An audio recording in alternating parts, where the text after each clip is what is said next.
NXT is finally dead. We are live, man!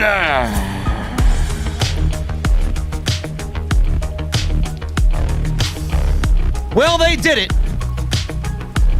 Vince McMahon and Bruce Prichard did it.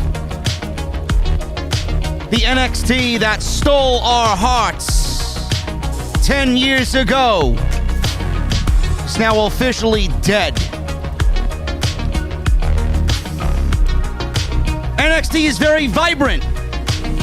NXT is very colorful. NXT is very Monday Night Raw. I don't like it. I didn't expect to like it, but I don't like it. Fatal 4-way for the NXT Championship. I'm going to tell you guys exactly what's going on with that. We had a wedding tonight. Indi, Hartwell, and Dexter Lumis finally tie the knot. And Dexter Lumis speaks for the first time in WWE. And I got news on Samoa Joe that's... I hate to say I told you so, man, but I told you so. And this is the only podcast you need on your Tuesday night. We are back!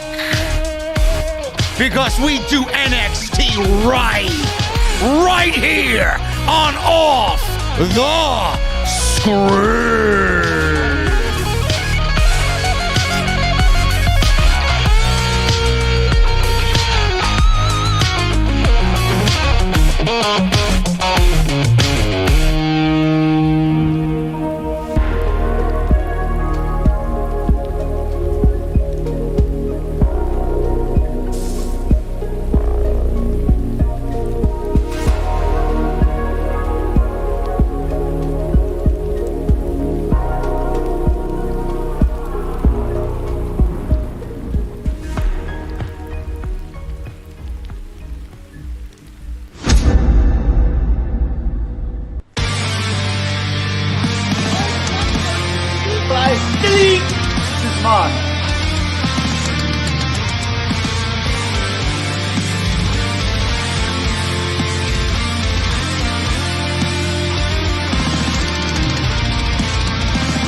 What is going on, guys? Thank you so very much for joining me right here on Off the Script. This is your NXT post show.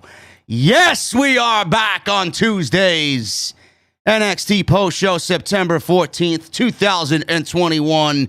We don't need a goddamn relaunch or a rebranding right here on Off the Script. This is the OTS venue. Thank you guys very much for joining me here tonight on the channel.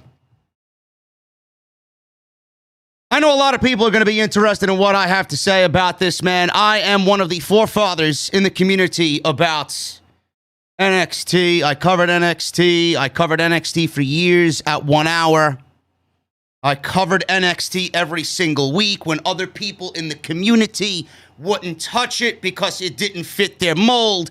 It didn't fit their agenda. It didn't fit their style or preferred style of professional wrestling. I got criticized every week for thinking that was the direction that WWE should go in, saying that NXT only caters to a niche audience, which we all know is bullshit. Only for those same people to now cover NXT on a weekly basis, and did so when AEW and NXT went head to head. I was one of the first people to always be here and cover NXT. I'm not going to sit here and give you guys a eulogy of sorts about the old NXT and what we loved and what we will miss and all that nonsense. But Triple H is no longer in charge. Triple H has not been in charge since the move to the USA Network just about 2 years ago. Triple H has not been in charge as of late. Clearly, by what you saw tonight, no longer will ever be in charge of NXT ever again. If anybody says that he is in charge of the day-to-day operations, they are being fed false information, because we all saw who exactly what was going on and who exactly what was in charge, or who was in charge of tonight's show, and that was Bruce Prichard and Vince McMahon. I want to start off with the positives, being that there won't be many of them. What they did with the, I don't even want to call it the Capitol Wrestling Center anymore, because apparently they aren't even calling it the Capitol Wrestling Center anymore. That's also now gone. Apparently PW Insider is saying that no longer are they calling it the Capitol Wrestling Center. They are calling it the home of NXT. So the Capitol Wrestling Center, and the throwback, the homage to professional wrestling, you see where Bruce Prichard and Vince McMahon's priorities lie, and that is not in professional wrestling. What they did to the WWE Performance Center, I thought they did an amazing job at making that place look as great as it could possibly be. In fact, I honestly think what they did with the Performance Center, I don't even know what the fuck to call it. I'm going to call it the Capitol Wrestling Center, because that's exactly what it is to me. You moved out of Full Sail, you moved into the Capitol Wrestling Center, you renamed it. That's what we're going to call it until I hear otherwise. What they did with the Capitol Wrestling Center tonight, I thought it looked 1,000 times better than what we saw on a weekly basis for the last 2 years in that building since the pandemic started. I thought they did an amazing job. There were people there. It looked fuller. It looked just as big as what they did in Full Sail University. If I was to be a betting man, I would say that's exactly the look that they were going for, or the capacity that they were going for. Gone are the fucking gates around ringside. Gone are the plexiglass around ringside. So thank God that's all fucking gone. Couldn't wait to get rid of that shit. It looked miserable. What I did not like about the aesthetics is the fucking colors, man. What is with these colors? How do you look at this shit and think professional wrestling? Now, I know I'm not in the only boat that's sailing down this sea that hates this fucking color scheme. It almost looks like Vince McMahon and Bruce Prichard were watching Dynamite and said, hey, I know what NXT needs. It's a little dash of color. Let's go with the tie-dye look. The colors look awful. The colors do not resemble a professional wrestling show. They are obnoxious. I thought I was going blind watching some of this show tonight. It's too overproduced, like I had feared. That's not what I really want with my professional wrestling. When I think professional wrestling, I think not hip-hop music that they have for the entrance now or the opening theme for NXT. I think a little rugged, a little bit more on the heavy side, heavy metal. I know Triple H was big into that, promoting indie bands and up-and-coming artists and using their music for takeovers over the last 10 years. I don't think that type of music when I think professional wrestling. I don't. I also don't think the colors are going to do the show well. I honestly think it's going to be a big turnoff. It's almost as if I can make a comparison. If I could make a comparison here, I'm going to go into the video game realm of things. It almost looked like NXT walked into the fucking Mushroom Kingdom and they were having a cup of tea with Princess Peach. Then you got little toads running around, and you got Mario and Luigi fucking jumping up and down, collecting coins in the Mushroom Kingdom. It's me, Mario! And then Luigi, no, Mario, no, Mario! No! It's almost as if NXT walked into the fucking Mushroom Kingdom. Now, what I want from my professional wrestling show is I want The Legend of Zelda.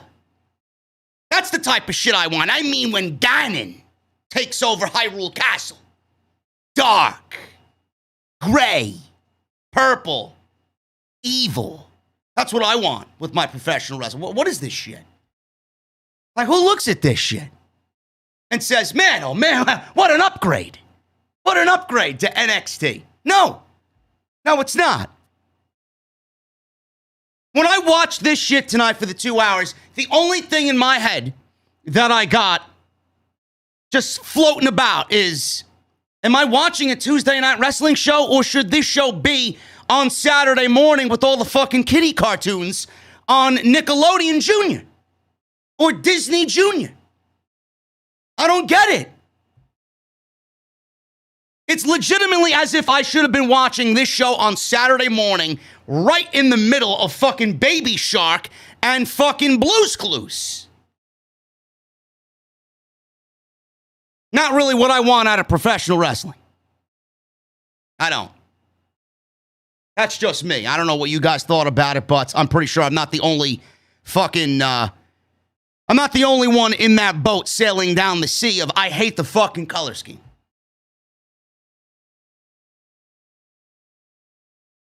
I don't even know what else to say on top of the visuals. I really don't. The whole vibe of the show for the 2 hours was Monday Night Raw 2.0. It is virtually a 2-hour extension of Monday Night Raw. And I mean that in the most unappealing way possible.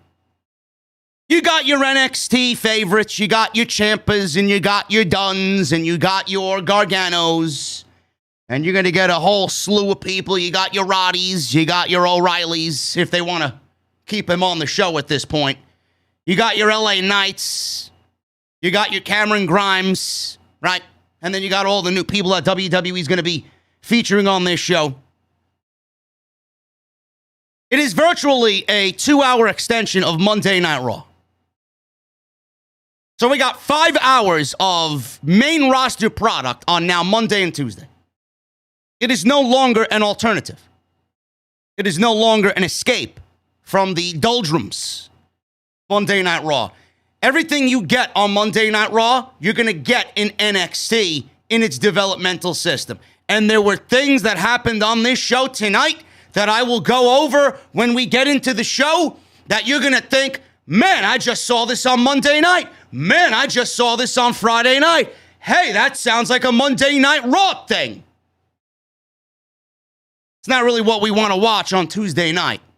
We watch Tuesday night to escape Monday night. We don't watch Tuesday night to get extra Monday night. NXT's dead, folks. A lot of people took my tweet and laughed at me. Oh, there's JD with another L. There's JD with another bad take. Let me tell you something, man. I don't have bad takes on this show. I don't have bad takes on my platform. It's only a bad take because you don't agree with the words that are coming out of my mouth. That doesn't mean it's a bad take. That just means you can't handle being wrong and listening to me be right. I know NXT better than anybody in this entire community, man. I knew what was going on from day one. I knew what was going to happen with this relaunch. Here we are. Triple H was sabotaged. Triple H is at home recuperating from a cardiac event. After tonight, I wouldn't be so surprised he has another cardiac event. After what he sees Vince McMahon and Bruce Prichard do to his beloved black and gold, which is no longer. Samoa Joe vacated the NXT Championship before the show tonight on Sunday. He vacated the NXT Championship on Sunday. And I put out a tweet on Sunday night saying, laughing my ass off, so convenient for Joe to vacate the title 2 days before the relaunch, after winning it from Karrion Kross at TakeOver 36, only to not wrestle one single match, yet seem injured. I said he's not hurt. Samoa Joe was not injured. Now, he may very well be injured. We don't know. We don't know what the medical protocol has been. Apparently, according to sources, WWE Medical didn't clear him, or he was not medically qualified to compete for the new NXT. That's strange, because this same medical team cleared him to wrestle Karrion Kross. So why didn't we get Samoa Joe medically cleared 3 weeks later after he won the title to defend this championship against whoever won this fatal four-way match that was originally planned to take place tonight? Samoa Joe was forced to vacate the championship because he doesn't fit the mold of the new NXT. Samoa Joe was forced to vacate the NXT championship because he was rehired by Triple H after being fired by his father-in-law. And now his father-in-law booted his son-in-law out of power and now is in charge of the brand Samoa Joe is on. Bruce and Vince and Kevin Dunne and John Laurinaitis and all of them realized who he was and said, no. Samoa Joe will not be our champion. And as we seen this develop and we see who won the championship tonight, I have another conspiracy theory out there, which I'm going to throw at you. And this conspiracy will probably end up being true, and this is just the way that I interpret it. Samoa Joe vacated the title, and there is belief he's not even injured. Now, Samoa Joe, like I said, was set to lead this new era 2.0 of NXT. He relinquished the championship due to an undisclosed injury. Bryan Alvarez of Wrestling Observer Live today stated that there is a belief within NXT that Samoa Joe isn't really injured. Wow. Didn't I say that same thing on Sunday night? Yet I got crucified for it when I said it. And now, Bryan Alvarez, and that's a serious fucking report. Bryan Alvarez isn't going to put that out to put his name out there on the line and have that be wrong. So whoever he spoke to in the back, they are somebody that has some power in NXT. It might not be Vince or Bruce or John Laurinaitis or Kevin Dunne directly, but somebody there is clearly in power to pass that word along to Bryan Alvarez for him to then take it to the Observer Live today and say that to the general public. Same exact thing that I said on Sunday night. So with that being said, he was not available to wrestle tonight. Joe had other responsibilities in NXT before they made him the number one contender for the title while chasing Karrion Kross at TakeOver 36. Other responsibilities in NXT, including acting as a scout and scouting for talent and a trainer possibly. So all of this could play into many things. No matter the reason, it seems that there are some that are under the assumption that Samoa Joe is not really injured. Bryan Alvarez says, and I quote, WWE is saying he's injured, but I have heard from someone else who strongly believes that he is not injured. But he is also not available, so you can make of that what you will. I have heard from a third person who strongly believes this whole thing is a work to get the title off of him to do a championship match tonight. End quote. Some pretty damning information there, folks. That's some pretty out there stuff. I said it from day one, man. Vince McMahon sabotaged Triple H in every sense of the word because of what Triple H was doing in NXT. People caught wind of it. People got jealous. People said, uh-oh, if this continues, when he eventually takes over, our jobs are in danger. And they did everything in their power to sabotage Triple H with the king of them all, moving them to Wednesday nights, 2 hours live on USA Network, knowing that he would ultimately fail in not beating All Elite Wrestling in the quote-unquote Wednesday Night Wars. That was Vince McMahon. Triple H would make you believe that that was him who said the evolution of NXT needs to grow. This is the natural progression and evolution of NXT. No. No, it wasn't. That was Vince McMahon moving NXT to Wednesday nights, expanding it to 2 hours on the USA Network because he refused to combat AEW because it would have been beneath him. And God forbid Vince McMahon would have lost to AEW and could not stop them himself. Vince would never put himself in that position to fail. So who do you think he's going to put in that position to fail? It's going to be Paul Levesque. And that's exactly what happened. When AEW defeated NXT, it was all the confirmation that Vince needed to use his stroke of power and take what little power Triple H had, remove him from power, and take over the brand that Triple H made into the best promotion in all of the world for several years. And that was NXT from 2016 to 2019, right before they went live on USA Network. I said this for years. People laughed at me. Said it for years, and people looked at me like I was crazy. Now you see the product of what NXT has become and who is in charge and where Triple H sits right now.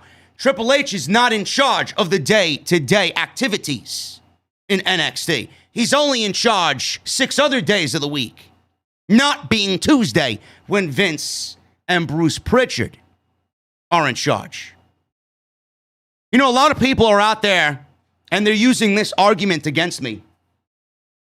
They're saying, well, the indie midgets and the indie darlings that Triple H brought in just weren't getting the job done. They weren't getting the job done. Triple H was portraying NXT to be something that it was not intended to be. This is Vince McMahon and Bruce Prichard going back and using the brand as a developmental brand and not like a legit third brand. You do realize that Vince McMahon was the one who killed NXT, and now Vince McMahon wants to make the appropriate changes to make himself look good and make sure Triple H and everything that he did for the last 10 years seemed like a complete waste of fucking time. There was nothing wrong with NXT 1.0. There was nothing wrong with the version Triple H ran on the WWE Network. In fact, it was used as a developmental system. It was a developmental system that had a lot of big names from the indies that already knew professional wrestling. They knew what to do. All you had to do was give them some great theme music and entrance and really portray the package as a WWE superstar. Other than that, it was like a walk in the fucking park for Triple H to bring in a Matt Riddle, a Keith Lee, a Johnny Gargano, an Adam Cole, baby, having the Velveteen Dream and Andrade and Aleister Black and the Viking Raiders. So on and so forth. Sami Zayn, Finn Balor, Samoa Joe, Shinsuke Nakamura. You guys know the list. Triple H, all he had to do was sit back with his large Starbucks coffee and just smile. That's all he had to do. That's pretty much all he had to do. It was a developmental system for WWE to take talent that might be known on the indies and not so much so as far as being a household name and make them into a household name. That, by definition, is developmental. Anytime you're going to take somebody and continue to have them learn and continue to mold them, even if it's the WWE way, it is still developmental. You are developing them into something else. NXT 1.0 was absolutely a developmental system, but it was doing the developmental system the right way. Triple H was doing the developmental system on steroids. He was producing some of the best shows that this company has ever produced in its entire history with some of those takeover shows, and you know which ones I'm talking about. But what Triple H did is he made the main roster look foolish. He took all of this developmental and showed Vince and his team exactly what the WWE is going to look like when Vince McMahon is dead. Nobody on Vince's team really enjoyed that. And they looked to kill it before it got even bigger. Triple H was doing a developmental system. It was a developmental system. It didn't become a developmental system because Vince forced it to be on the USA Network live at 2 hours to compete with something that was not just a t-shirt company. And when they failed, Vince said, you know what? Fuck all this shit. I'm bringing it back to what it should be. And that is a developmental system. Bare bones developmental system. But you can't use that argument with me. It was always a developmental system done right. It just had a WWE backing and WWE production behind it. They were absolutely a developmental system. And whose fault is that? That it failed.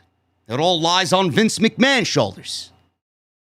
With all the talent that Triple H took into the company and molded and gave Vince McMahon potential top-of-the-line guys that are now no longer there, whose fault is that?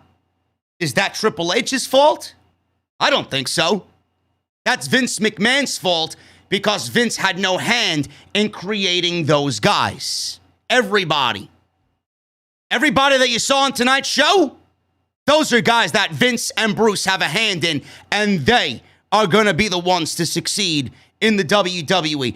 Everybody that you see brand new on this show, they'll make the main roster in due time, and they'll find more success than anybody that Triple H molded underneath him in the last 10 years, because it's Vince McMahon's vision. That's the problem. Vince wasted talent. Vince threw talent to the wayside because he had no hand in developing the talent. Now that he's got time to develop the talent himself and mold the talent in his image, now they'll be successful. Which is a sad fucking scene. I hate it. Tommaso Ciampa won the NXT Championship tonight. A lot of people, including myself, were very okay with this decision. I was very okay with Tommaso Ciampa winning the NXT Championship tonight because Tommaso Ciampa represents the heart and soul of NXT. Pete Dunne? Yeah, but not like Tommaso Ciampa. LA Knight? He's a newbie. Kyle O'Reilly? Not really. Tommaso Ciampa is one of the heartbeats of NXT. I was very happy when he won the championship tonight. But there's a reason why he won the championship tonight. And get your pens and your pads out, folks. When people clip this fucking podcast and think I'm a fucking lunatic, then I'll look back at this and say, once again, I was right. Because this is exactly what's going to happen. And this is exactly the mentality of Bruce Prichard and Vince McMahon. Tommaso Ciampa won the NXT Championship tonight because he is a beacon of the old NXT. Rick Steiner's son looks to be the next challenger in line for the NXT Championship. Braun Breakker is his new name, which is absolutely fucking horrid. What a horrendous name. Rick Steiner's son, Rex Steiner, is what he was supposed to be called. Stared down Tommaso Ciampa at the end of the show. Everybody in WWE management is big on Braun Breakker, a.k.a. Rick Steiner's son. Tommaso Ciampa won the championship tonight because it is going to mean so much more to Vince McMahon and Bruce Prichard when one of their hand-picked guys beats the last living fucking breath of the old NXT and puts it to rest. That's why Tommaso Ciampa won the NXT Championship tonight. You may not see the symbolism. You may not see the correlation between the two. I do. It could have been anybody. Pete Dunne could have won the championship. I would have been okay with it. Kyle O'Reilly, before he got taken out, I would have been okay with it. LA Knight was the one I was going for because I love LA Knight. But Tommaso Ciampa won the championship tonight because he is the last living incarnation of Triple H's old NXT. And when Vince McMahon and Bruce Prichard's guy beats him, that is it. Everything about the old NXT is dead. That's why he won the championship tonight. And I would know. I do this shit for a living, man. I watch too much WWE, and I know a lot about what happens there. I don't even work there. All you need to know is who is in charge and what their mentality is after watching years and years and years and hearing the stories and reading the stories about what happens there, man. That is exactly what the situation is with Tommaso Ciampa winning the World Championship. NXT, I don't know if it's going to be a thing that I cover weekly. Seeing how you guys are in here right now, 3,300 people, man.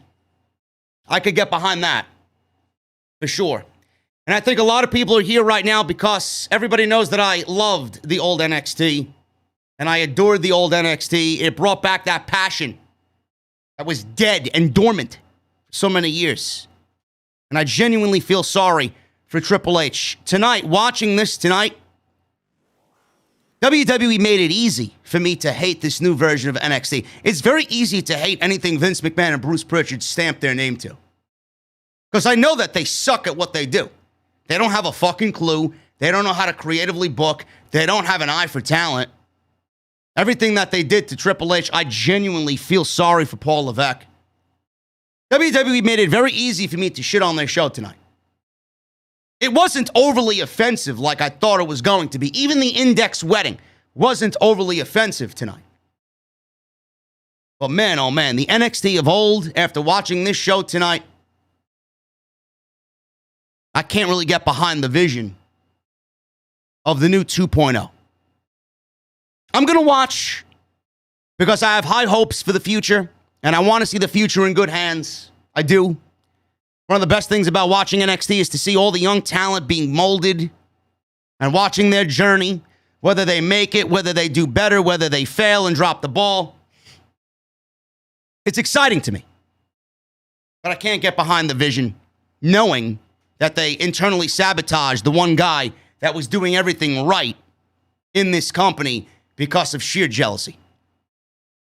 Thank you guys very much for joining me in the OTS venue tonight, man. We're going to go over the show. And we're going to break this thing down. There were a lot of situations tonight that were very main roster-esque. Something that I would not ever see Triple H do or bring to his shows, but you know who was in charge tonight. So stick around. We're going to go over it all. If you guys want more, you guys can certainly hit that subscribe button. Hit that subscribe button down below. Turn on the bell for all notifications. Make sure you guys follow me on social media at JD from NY206. That is on Twitter and Instagram. Thank you guys for live tweeting with me tonight. The NXT interactions tonight were hot on social media, being that it was the new relaunch. So make sure you guys are following me on Twitter and Instagram. Hit that subscribe button, like I said. Turn on the bell for notifications. Make sure you guys go check out the Monday Night Raw post show, where we talk about the Big E cash-in and title win, which did absolutely nothing for the WWE ratings, which rendered me correct once again in everything I said about Big E winning and why it should not have happened last night. Everybody was blind to the fact because Big E won the championship and everybody loves Big E and black wrestling sells, black wrestling matters, or whatever the fucking hashtag is that people are pushing nowadays on social media. I'm not saying that he should have never been the WWE champion, but it should not have been last night because I knew exactly what the ratings were going to end up being. And you now squandered a title run that should have happened well before last night. And if WWE wanted to wait till WrestleMania, I would have even waited till WrestleMania to crown him champion. Here we are, WWE desperately trying to ratings pop Monday Night Raw, and they fucking failed and now wasted a Big E cash-in. And now there's nowhere left to go. He's achieved the top of the mountain. Now he goes nowhere but down. you guys want to hear my thoughts on that, that is an excellent listen. Go and check that out live on the channel right now. Tonight's show is sponsored by Magic Spoon, man. I love me some Magic Spoon cereal, and I know you guys will once you actually get yours today. MagicSpoon.com/script. You guys are going to use our unique link and save $5 off today. And we're going to talk about my friends over at Magic Spoon a little bit later on in the show, man. If you guys love cereal and you guys are looking for some nutritious breakfast in the morning, Magic Spoon has got you covered. That is magicspoon.com/scripts to save $5 off today. Let's hit the news and notes, man. We talked about the Samoa Joe situation. Tons of script changes tonight. Kevin Dunne arrives, and he was behind the camera work tonight, which I fully expected. And there was a weird atmosphere backstage at NXT 2.0. PW Insider reported today that Kevin Dunne was backstage to oversee tonight's NXT 2.0 relaunch. Now, Kevin Dunne, I thought, did a decent job. There were some different angles to NXT tonight. There was a nice side overhead or slightly overhead view of the ring. I thought that was a nice touch. It did look a little bit different. It did look a little bit fresh and new as far as presentation goes. But Kevin Dunne, him being there, he's only just another yes man for Vince McMahon. He's only just another piece of the political power puzzle that NXT doesn't need. He wasn't a part of Triple H's original team. But now all of a sudden he's overseeing the fucking production of the camera work on NXT. Vince McMahon is now running NXT with Bruce Prichard, so why not enlist his second in command? And that is Kevin Dunne. So for night one, at least, it was all right. Does it stay that way? Do they go back and really just make it formulaic like we see on Monday and Friday night? I don't know. But Kevin Dunne did a decent job tonight as far as the camera work tonight. It wasn't all over the place, and it looked a little bit different as far as the presentation is concerned. It was reported a couple of weeks ago by Brian Alvarez and Dave Meltzer that Dunne and Vince McMahon would be overseeing the big picture of things with the brand. WWE has even updated their NXT graphics, and everything's being referenced as NXT 2.0 going forward. PWI added that Paul Triple H Levesque was not backstage tonight, which was understandable about his recent health issues. Samoa Joe was not backstage at all. During Wrestling Observer Live, Brian Alvarez said he heard from people in WWE that believed Joe was not actually injured and his absence was just storyline related. PW Insider also reported today, before the show went live on USA Network, that the atmosphere backstage was described as weird and that the show script was changed a ton of times throughout the day. That sounds a lot like a usual backstage issue during Raw and during SmackDown. Like I said before, it is now Monday Night Raw Light. It is now merely just an extension of Monday Night Raw. I am not really surprised by that news. In fact, I expect that to be something that is the norm backstage in NXT. I do. Everything that you know from Monday Night Raw, the chaotic feel, the indecisiveness, the back and forth, no long-term planning, all of what you hear on Monday and Friday night will now be present on Tuesday night. And this is new for everybody there. Everybody in NXT, they are somewhat familiar with vision and long-term booking, at least as far as Triple H was concerned. I don't know how long Triple H was doing the long-term booking and planning on NXT after they moved to the USA Network and expanded the show to 2 hours. Well, you could tell that none of those shows were planned long-term, not like Triple H's vision before they went to the USA Network. Triple H always booked with a long-term mentality. So I would not be surprised if this is a regular thing on Tuesday night with Vince and Bruce Prichard in charge. Speaking of Triple H, he had his own staff. Triple H had his own staff, his own management team, his own line of agents and producers, his own cameramen, his own creative writers. WWE cut most of Triple H's staff while he was out recovering from a cardiac event. It was said that the NXT crew for relaunch was down to a quote-unquote skeleton crew. WWE was making waves of releases throughout the year, including both main roster and NXT developmental talent. But it wasn't only on-screen talent that was cut due to budget cut reasons. The company has decided to merge numerous departments into one, and they now call that WWE Media. This new division within WWE has been seen or overseen by Kevin Dunne since its conception in late May of this year. Another round of NXT releases happened back in August, which saw another 12 talents cut, including the stunning one of being Bronson Reed. Unfortunately, it appears as though this wasn't the last of the WWE cuts within NXT. This time, it has now happened with the production side of things. While speaking with sources in WWE, WrestlingNews.co was informed that there was another round of production-related cuts made to NXT this week. Additionally, we were told here at WrestlingNews.co that they are down to a skeleton crew. When I asked for details as to which areas within the company were part of the latest rounds of terminations, I was told production. Production was cut. So Triple H's staff, while he was out recovering from a cardiac event, most of them lost their jobs. Vince McMahon cleaned NXT out, brought in his own people, and that's exactly what happened.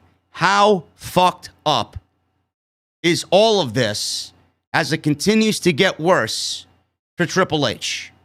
Yet there are people out there that continue to think that Triple H is in charge of the day-to-day operations. He certainly is, every day but Tuesday. Again, I feel very sad for Paul Levesque. Pete Dunne, he has signed the new WWE contract. He is staying with NXT. Fightful reported today that Pete Dunne is now with the WWE for an extended 3-year term. Dunne reportedly agreed to a 3-year deal that was personally offered to him by Triple H before his recent health issues. Dunne was in a similar situation as Adam Cole, with his contract expiring in July. Dunne had to agree to a short-term extension before signing the long-term deal to stay with NXT. I didn't expect him to go anywhere. If he did leave WWE, I wasn't sure where he was going to end up, whether he was going to go back to the United Kingdom or go to New Japan. I could see him thriving over there. He moved his family here. His life is here now, so clearly he wants to be here. Triple H got the deal done. I don't know what that says about Pete Dunne, being that Triple H negotiated the deal. Maybe Vince didn't want to be bothered with it. Maybe nobody on Vince McMahon's team wanted to be bothered with it, which makes me afraid of what happens to Pete Dunne because Triple H negotiated this new 3-year deal. Is Triple H going to be able to keep Pete Dunne safe from the monsters of the main roster? No. He's done. Pete Dunne is legitimately D-O-N-E with the people in charge on NXT. So he's staying, and I'm happy for him that he found happiness. He wants to stay. But I don't really see Pete Dunne doing much of anything on NXT with the people that are in charge there now. I don't see it. That's all the news coming out of NXT. We got the start of the show hyping the Fatal 4-Way for the NXT Championship. No story was given. No reason for Samoa Joe being absent. No reason for Samoa Joe relinquishing the championship. It was just as unimportant as anything you would find on Monday Night Raw to start NXT tonight. Not one lick of information about Samoa Joe. Nothing. And I'm going to stand behind that until I hear some concrete information about the Samoa Joe situation. Tommaso Ciampa said tonight would be Ciampa and Goldie 2.0. Pete Dunne told NXT to line up anyone, and he'd put them down. Kyle O'Reilly said he was one win away from a championship 16 years ago in the making. LA Knight said it was LA Knight's time. Then we got Braun Breakker. He walked into the shot Knight was about to turn away. He was all full of energy. He looks exactly like his father, Rick Steiner. And he was excited for tonight. LA Knight told him to go out there, and he didn't seem to get that Knight was sort of mocking him to get out of here. So we got a match, impromptu, between Braun Breakker, a.k.a. Rex Steiner, Rick Steiner's son, one half of the Steiner brothers, and LA Knight. Now, I know for a fact that WWE management is incredibly high on Braun Breakker. The name sucks. The name is absolutely ridiculous. I don't know why you would deviate away from something with such lineage like Steiner. I get that WWE wants to mold them in their own image and mold them in their own way, but I love when I hear the announce team say something along the lines of, "This is Rick Steiner's son." One half of one of the greatest tag teams of all time in the Steiner brothers. I like hearing that type of stuff. I love when you pay homage to your family legacy. That's what I wish we saw and heard of tonight. Braun Breakker didn't get any of that. He came out wearing a Steiner-like singlet. He looked like a fucking created character out of the community creations in WWE 2K, name and look to boot. Braun Breakker is a terrible name. Rex Steiner sounds fucking cool. I get why WWE didn't go with that, but hopefully it leads to going back to something like Rex Steiner. I hope this is just temporary. I really do. Remember when I said this was very Monday Night Raw-esque? This was Monday Night Raw-esque. There was absolutely no reason, and this only confirms PW Insider's report of the script being ripped up several times. Because this is exactly what would happen on Monday Night Raw. There was no reason for LA Knight to wrestle 2 times in one night when he was a part of the fatal 4-way match for the NXT Championship that was vacated by Samoa Joe. If you wanted Braun Breakker to win a match, you could have sent him out there and had him squash anybody in 4 minutes. Why did it have to be LA Knight?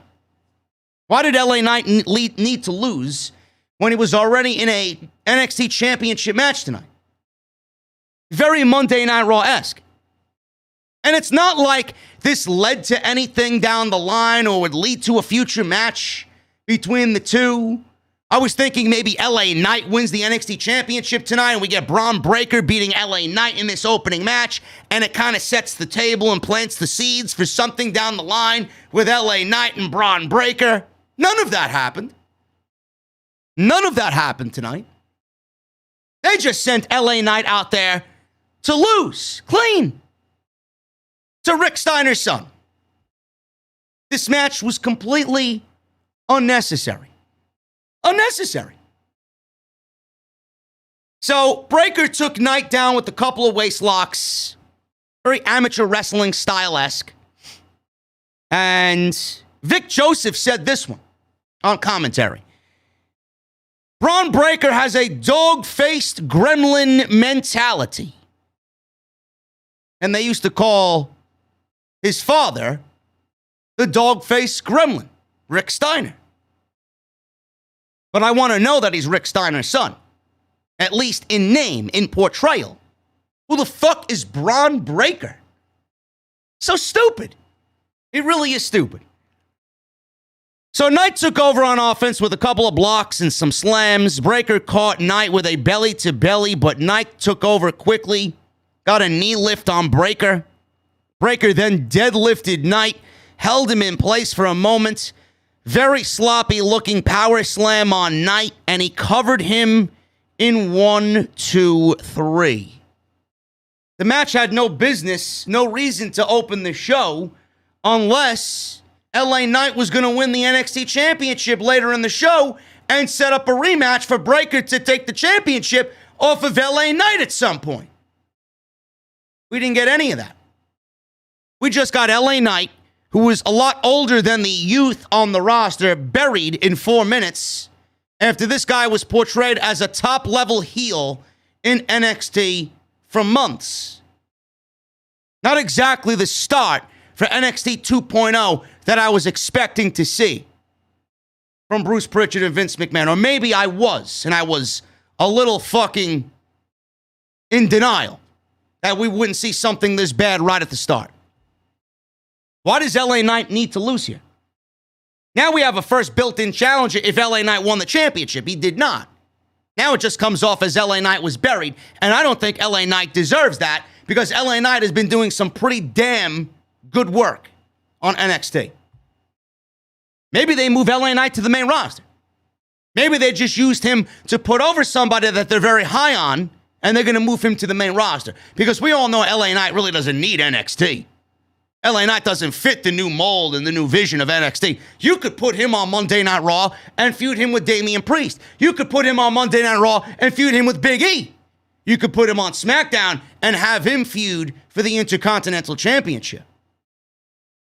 LA Knight doesn't need NXT. I hope that's the case. I really do.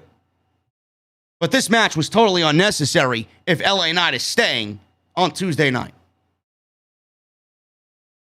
Brooks Jensen and Josh Briggs. This is a new tag team. Brooks Jensen, I believe, is the son of Bull Buchanan. Again, I wish I heard that from commentary, but nobody likes to fill us in on these father, son, third generation superstar. What? I'd love to hear that type of shit, man. Who the fuck was Brooks Jensen when he walked out? Like, what am I watching when I'm watching Brooks Jensen? I'd like a video package or something to let me know who they are and then debut them on the following week's show. Why do we got to get somebody that we don't have a fucking clue about on the show and then WWE doesn't fill you in on who that person is? That's the problem. Triple H never did that. Everybody that Triple H debuted on television, you saw coming attractions, you saw vignettes, you saw video hype packages for weeks until somebody made their debut. Vince McMahon and Bruce Prichard, just throw them out there. Just throw them out there and let's see what the kids got. I don't like it, especially if it's somebody that you're really going to invest time into. Brooks Jensen and Josh Briggs versus Imperium. This went about 4 minutes. I love Imperium. I think Imperium is fucking great. They remind me so much of, and I call them the NXT version of what Sheamus and Cesaro used to do in the bar. I thought they were great. I think they're great. They're one of the best tag teams in the entire company. Watching Marcel Bartel and Fabian Aichner jump around and fucking wrestle on this show with the fucking tie-dye background, it looks so out of place, man. It really looks absolutely cartoonish and ridiculous. It really does. And I know I'm not the only one that thought that. But thank God they won, man. I thought this was going to be a fucking burial of all of Triple H's guys on this show. I thought Brooks Jensen and Josh Briggs were going to get the upset victory over Imperium. It wasn't that way at all. So Jensen was definitely a work in progress. He's still green as grass. Aichner and Jensen open up the match, and Aichner flattened him with a hard lariat. Then we got a rope run and a scoop slam by Jensen, tagged into Briggs. And both of these teams faced off. We got Aichner and Briggs, tandem back and forth, boos and yeah. So the fans are trying to get themselves into this match. Bartel tagged in and threw chops and strikes. He ran the ropes and put down Briggs with a punt kick. Tagged to Aichner, and they did the tandem drop kick spot with Briggs in the Tree of Woe. Briggs reversed and hit a big suplex. Jensen tagged in. He slammed Aichner. Did it a second time. And Jensen is only 22 years old, by the way, so he is definitely still a work in progress. Jensen tried to make the tag, and Bartel yanked him from the ring apron. Jensen went up, and Bartel distracted him. Aichner hopped up, and Bartel, man, you know, he's great, but I love Aichner. Aichner is fucking awesome. He hopped up and put Jensen down with a power slam from the top, and that was it, man. It was pretty much nothing more than an enhancement match to show you, hey, we got this guy, Brooks Jensen. He is the son of Bull Buchanan. We got this guy, Josh Briggs, who definitely fits our mold of no vanilla midgets. We're going to pair this team together. They don't look like a tag team. They don't look like a tag team yet. I hope WWE eventually molds them into a tag team. NXT could use tag teams. I think this would be a great building block and a great foundation for a Josh Briggs and somebody like a Brooks Jensen. But it needs to look right. You just can't pair these two guys who right now don't look like a tag team and call them a tag team. Hopefully, this is a work in progress and we do get ourselves there. I really do. Enhancement match, and that was pretty much it. Imperium get the victory over Jensen and Briggs. Hit Row did a promo. Looks like they were in a mock recording studio, and they announced that B-Fab is going to make her debut in ring tonight.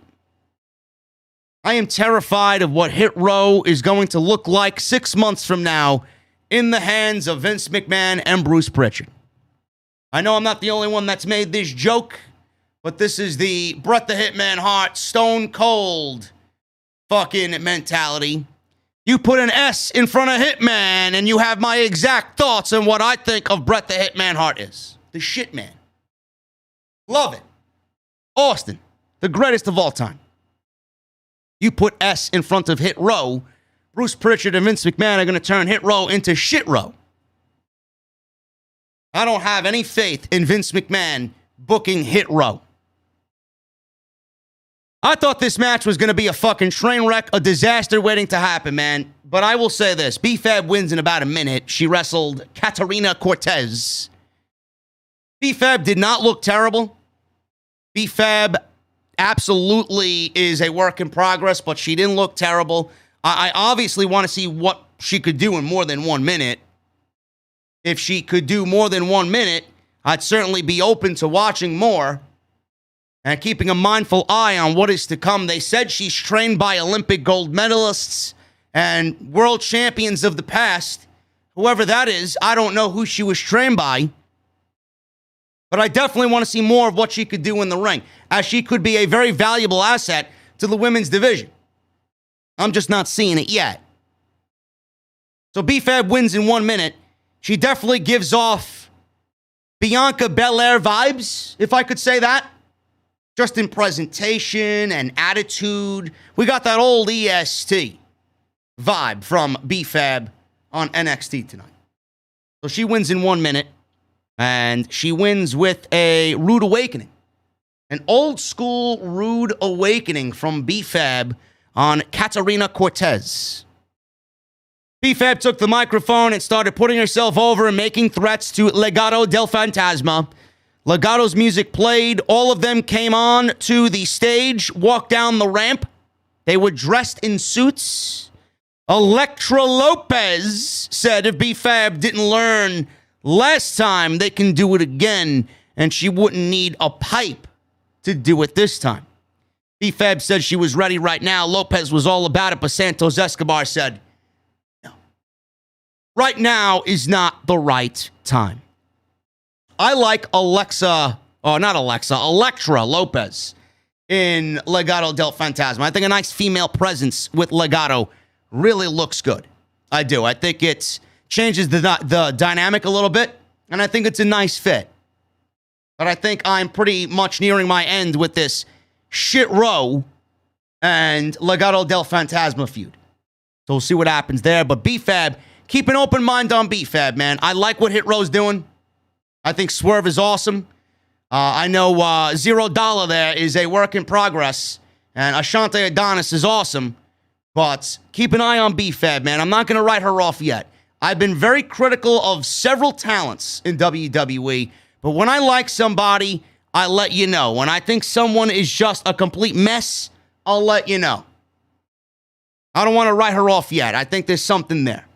So we're going to give it a wait and see for B-Fab. Cameron Grimes, Odyssey Jones, and Johnny Gargano were backstage. They were all getting ready for the celebration of the wedding later this evening with Index. Gargano said it was missing something, and Austin Theory walked through the door, and he got a big pop from the NXT crowd in Orlando. He said, "What's a wedding without a priest?" And then Damian Priest walks out to chants of priest. He says he's not actually a priest, so he can't actually officiate, but he heard it was an open bar tonight. And then Cameron Grimes, to the moon! He paid for it all, and he paid for the open bar, and Damian Priest was there to celebrate and drink some champagne with the groomsmen of the wedding party. Awesome. Damian Priest is awesome. He got a big ovation from the NXT crowd. Samantha Irving was in the ring, and she introduced Carmelo Hayes, who was holding up his open contract for the NXT Championship, I believe. Or is it any championship in NXT? I think he could probably go after the North American Championship as well if he so chooses. So he could choose the North American Championship, or he could choose the NXT Championship. Either one, I think, is sufficient enough with his open contract that he won in the breakout tournament. He said he was riding high, but now he's got a target on his back. He said NXT was a bit of a numbers game, so he called his friend Trick Williams, who was standing right there in the ring with him. He is a former South Carolina football player, which fits the mold of what WWE is looking for as far as future talent in this company. Carmelo said Trick would go everywhere with him now. Williams said Hayes was the pride of NXT, but he's got a bone to pick with Carmelo. He wondered who this new humble Melo was. He wanted Melo to show his real side. He said he was right. It's too hard to be this good and be humble. He acknowledged that he's the chosen one. When Melo shoots, he doesn't miss. This entire segment was a fucking airball. If Melo shoots and doesn't miss, man, oh man, this was a fucking straight airball, man. A straight airball. Carmelo Hayes is not a good promo. He just sounds incredibly forced on the microphone. And Trick Williams, it almost looked like he forgot his fucking scripted lines tonight that were written and approved by Bruce Prichard and then signed off by Vince McMahon. It took him forever to get whatever he needed to say out to the NXT audience tonight. Carmelo didn't look good. Trick Williams didn't look good. Neither of them looked good in this segment. Then Duke Hudson comes out, who I think is great. I'm very high on Duke Hudson. He's got a great, just prick look, man. He looks like a cocky prick. I think he looks awesome. Duke Hudson walks up the ramp. He said Hayes just got lucky last time in their match in the breakout tournament. Hayes shrugged him off. Williams says this is what he's talking about. You're too humble. He ran into the ring. So Trick Williams beat down Hudson. Hudson was about to have a match. He called in Hayes.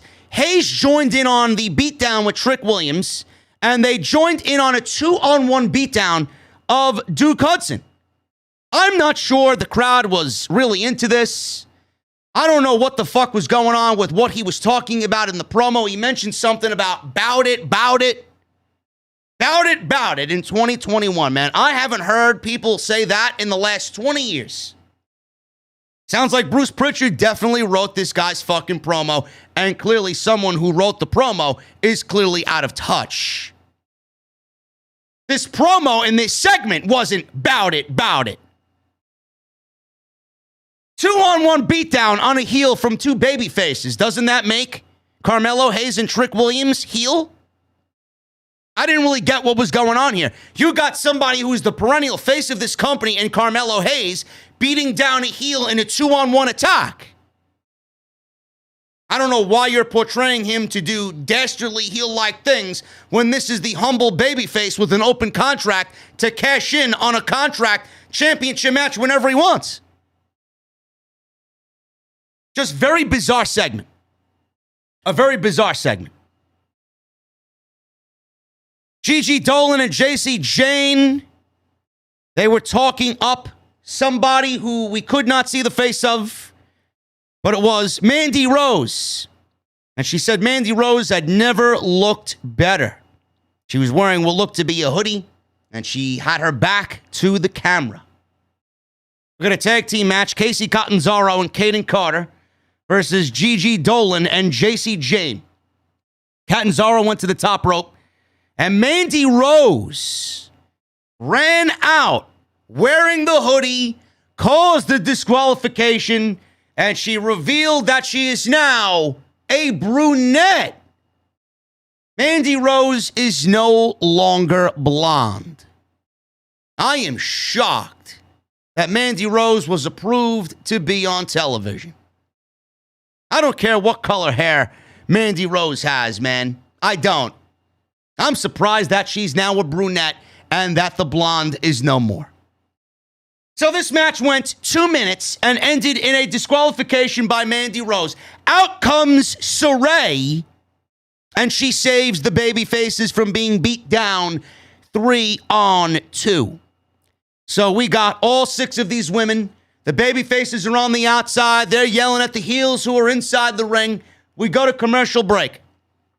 I go right to Twitter, and I said to everybody on Twitter, I think we're getting a 6-man tag after the commercial break. Am I correct? Because that's exactly Bruce Prichard and Vince McMahon's favorite move.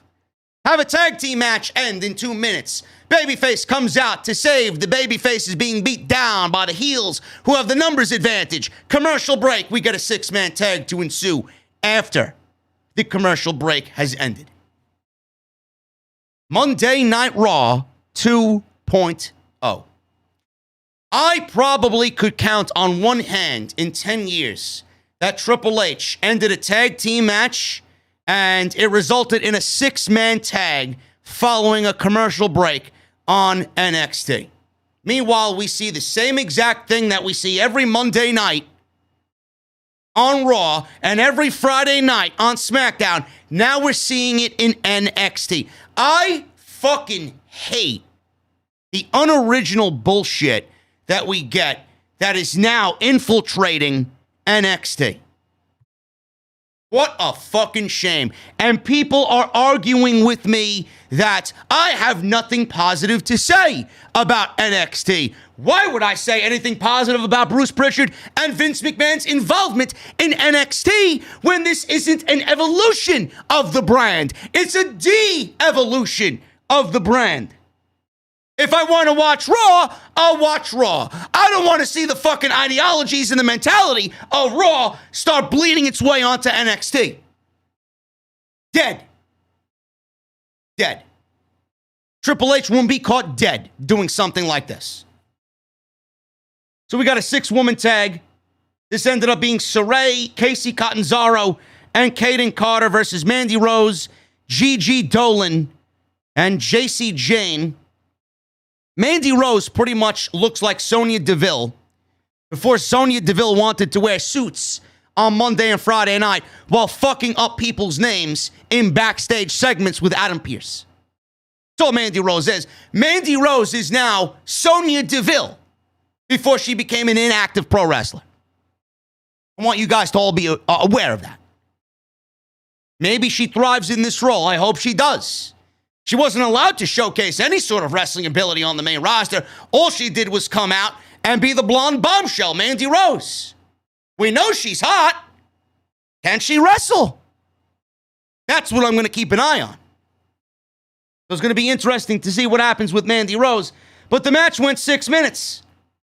The match went 6 minutes. The heels walked over Catanzaro, and they cut off the ring, or her half of the ring, and kept her grounded.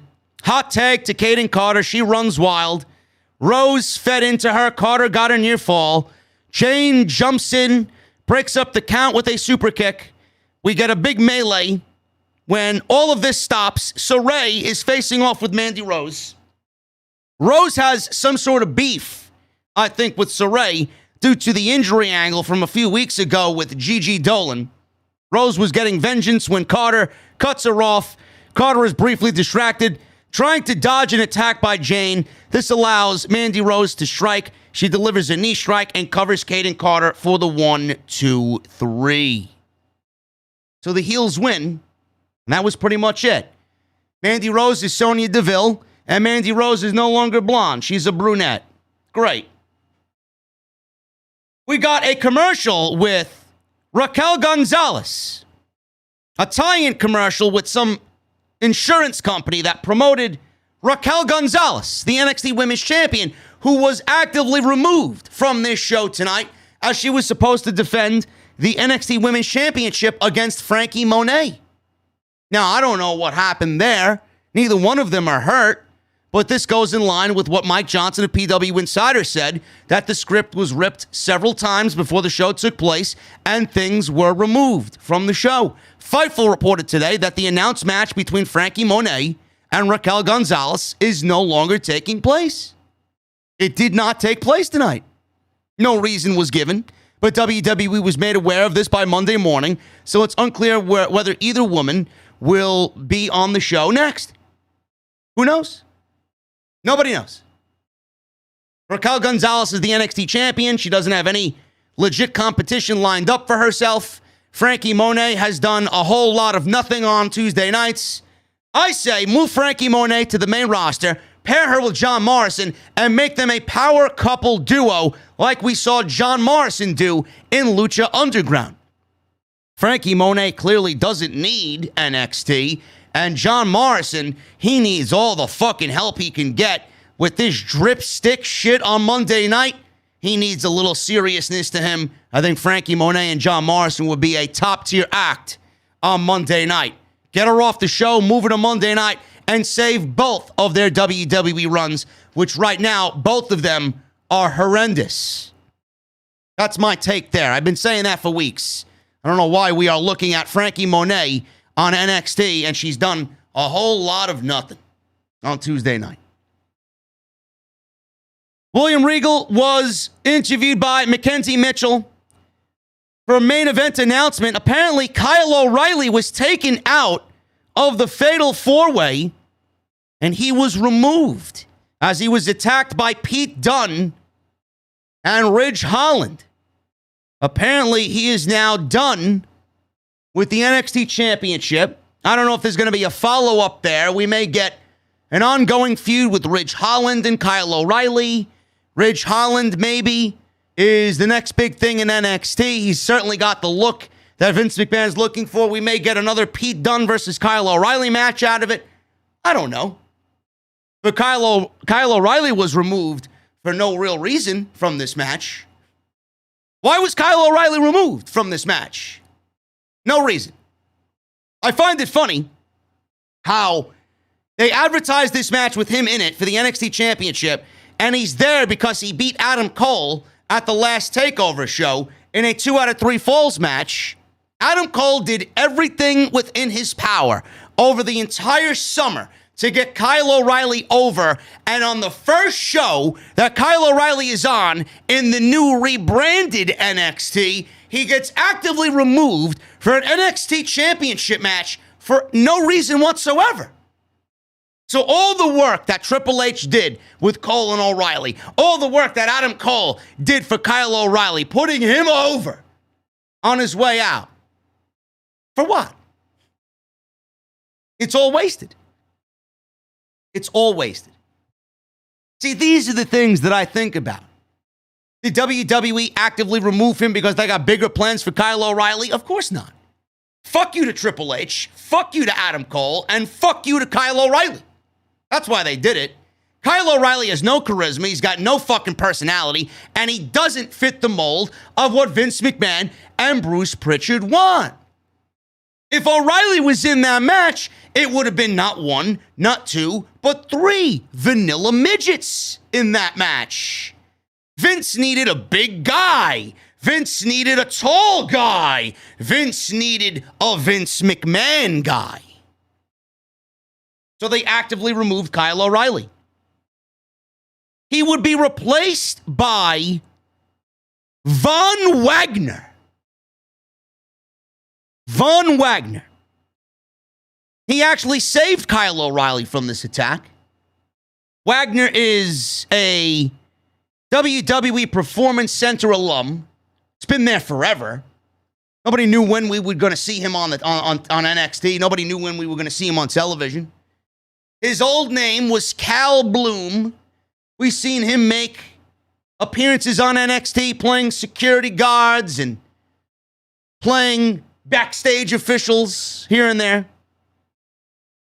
But Von Wagner was named as Kyle O'Reilly's replacement. Now, I don't know what the fuck a Von Wagner is. Sounds like some fucking demented artist that you'll find his portraits hanging up in some fucking Smithsonian museum somewhere. Von Wagner. You see this guy sitting behind a fucking desk writing a fucking letter with one of those pens with the fucking feather on the tip of it. Von Wagner. What the fuck is a Von Wagner? Are you fucking serious? Who came up with Von Wagner and said, yeah, man, you're Von Wagner. You're going to go out there and have a match for the NXT Championship. I am absolutely baffled by how bad Von Wagner rolls off the tongue. Just imagine Buffalo Bill in Silence of the Lambs. You got Von Wagner. It's exactly what he looks like. He looks like Buffalo Bill from Silence of the Lambs. You got the fucking fat slob laying dormant in the goddamn well while he's up there with the fucking dog lowering the basket, right? He's in the back carving some fucking fat slob up. He's making a skin mask with all these fucking women he killed. He's there doing all this. Put the lotion in the basket. Put the lotion in the basket. Von Wagner. It's exactly what he looked like. It's exactly what he looked like, man. I thought I was watching a reincarnation of fucking Buffalo Bill from Silence of the Lambs. All I needed was fucking Anthony Hopkins replaying fucking Hannibal Lecter coming on out. Oh my God. And I'll tell you what, man. I'll tell you what. Von Wagner, this guy is on Vince McMahon's priority list, man. I was hearing reports and I was reading reports about Von Wagner last year in WWE. Apparently, he was one of the extras when WWE was working out of the Performance Center. And they were doing the empty arena shows, and they're the NXT alum or the NXT recruits as fans. Cal Bloom was in the audience, and I was reading reports that WWE looked at Cal Bloom, and Vince McMahon looked at Cal Bloom as the second coming of Edge. He looked at this guy as the second coming of Edge. So now you know why he was in this match. You're going to see a lot of Von Wagner on NXT television. But man, oh man, you gotta change the name, man. Put the lotion in the basket, Von Wagner. Give me a break, man. Jesus fucking Christ. Drake Maverick versus Ridge Holland. This one went 2 minutes. Who do you think won this match? Was it Drake Maverick, who we saw on Monday Night Raw chasing the 24/7 title? No. Northern Grit with Ridge Holland getting the win, and that was it. We saw the debut coming soon of Tony D'Angelo. Now, this is somebody I'm going to be paying attention to, man. Tony D'Angelo. This guy was walking down the city streets of Chicago. He sounds like he's straight out of fucking Brooklyn. Jesse texted me and said, and I quote, "This asshole is definitely not from Chicago." He was very paisan. He was very, hey, yo, listen, my name is Tony D'Angelo, and I can't stand this fucking Chicago pizza, man. I need a nice Italian thin slice, extra cheese, Tony D'Angelo. Okay? He went full stereotype New York gangster. New York mobster, saying his family had interests in waste management. And he said, listen, I go where the money is. And the money is in NXT. Tony D'Angelo. Hey, yo, Jack and Jill went up the hill both with $1.25. Jill came down with $2.50. Oh! Got the second coming of fucking Andrew Dice Clay on this fucking show. Jesus fucking Christ. 3 blind mice. Where the fuck are they going? Oh! Fucking ridiculous, man. This guy's gonna come out wearing a fucking pizza hat, twirling a fucking thing of dough. He's gonna be making pizza for the live audience. What do you want on your pizza? You want pepperoni? You want the sausage? Hey, honey, I got the Italian sausage for you, man. Listen, don't go nowhere. You want the peppers? You want the onions? Pineapple? Pineapple on your pizza? Give me a break, man. Oh, my goodness, man. This is NXT. This is NXT, man. This is Vince's version of NXT. But listen, Tony D'Angelo, I'm going to be paying attention because it relates. You got the New York guy walking the streets of Chicago, and I'm going to be paying attention. I can't wait to see his fucking theme music. Is it really going to be like mobster style? You know? Is it really going to be like Godfather-esque? I want to see. Tony D'Angelo. See, this is the type of shit that they should be doing for most of the talent. And listen, I appreciate characters, man. If you got a good character, now I don't want this guy to have a fucking silly character. I want it to be somewhat serious. I want it to be funny yet somewhat serious at the same time. So we'll see what happens with Tony D'Angelo. Oh, Tony D'Angelo, how you doing over here, bro? Got fucking the second coming of Vince Russo on this fucking show. Oh, God. I may have to review this shit weekly. If you guys are going to show up like this every week, man, I'll be here. I'll be here. We got to listen to Tony D'Angelo, bro. Going to be Vince Russo's new favorite guy, Tony D'Angelo. Oh. We got 2 enhancement guys. I didn't get the name of them versus the Creed brothers. I heard a lot about these guys, man, the Creed brothers. I didn't really see anything that really stood out to me. I didn't. They look very generic. Apparently, they're a part of the Diamond Mine faction with Malcolm Bivens and Roderick Strong. The Creed brothers win here in 2 minutes and 30 seconds. These enhancement guys got a few punches in, but Julius Creed fired up, hit a couple of suplexes, and a basement clothesline for the finish, and that was it. That was pretty much it. After the match, the rest of Diamond Mine entered the ring, and Malcolm Bivens introduced the newest member of Diamond Mine, Ivy Niles. So we got a female in the ranks of Diamond Mine. Niles is definitely jacked, and I believe this is Emily Androulis, I believe is her name. She's been in the Performance Center for quite some time. She was very present on Raw Underground, if I'm not mistaken, when WWE tried to do that failure at the beginning of the year. Kushida's music played after Malcolm Bivens put her over and bringing the NXT Cruiserweight Championship with him. He said they talk, but he's all ready to go. Bivens asked if next week was the right time for a fight. Kushida looked at his watch, or imaginary watch, and said, it is now time. He agreed to the Cruiserweight Championship match with Roderick Strong. So there you go. Dexter Lumis was getting ready for his wedding. Vic Joseph said it was main event time, so we have the NXT Championship, and then we have the wedding of Dexter Lumis and Indi Hartwell. Let me check the chat, guys, before we continue on with the show. I appreciate you guys very much, man. Super chats are open. Get them on in. Last call is going to be coming up, so get them on in before we end the post-show review. We'll be drinking some cold beverages and going over the super chats in just a little bit. But we got almost 3,000 in the venue, man. We had upwards towards 3,300 tonight for NXT, man. Thank you guys very much. Thank you guys for making me number one tonight.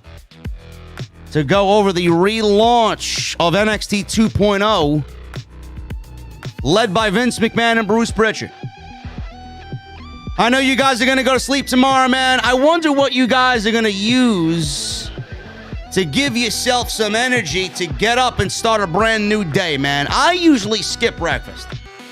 I usually go to coffee, and that is it until I get hungry for lunch. I know it's not the most ideal situation in the morning, but I outgrew cereal. I'm not a big breakfast guy. I'm not. But I want you guys to think about your favorite cereals from when you were younger, man. You guys know exactly the cereals I'm talking about.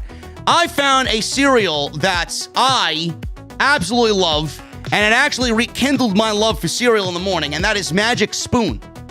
Magic Spoon.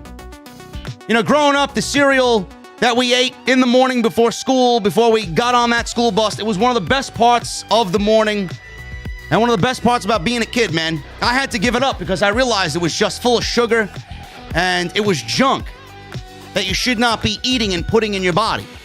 I've been trying to cut down on all that stuff, and I think I've done a very good job as I've grown older. I hate unhealthy food. I try to eat relatively healthy.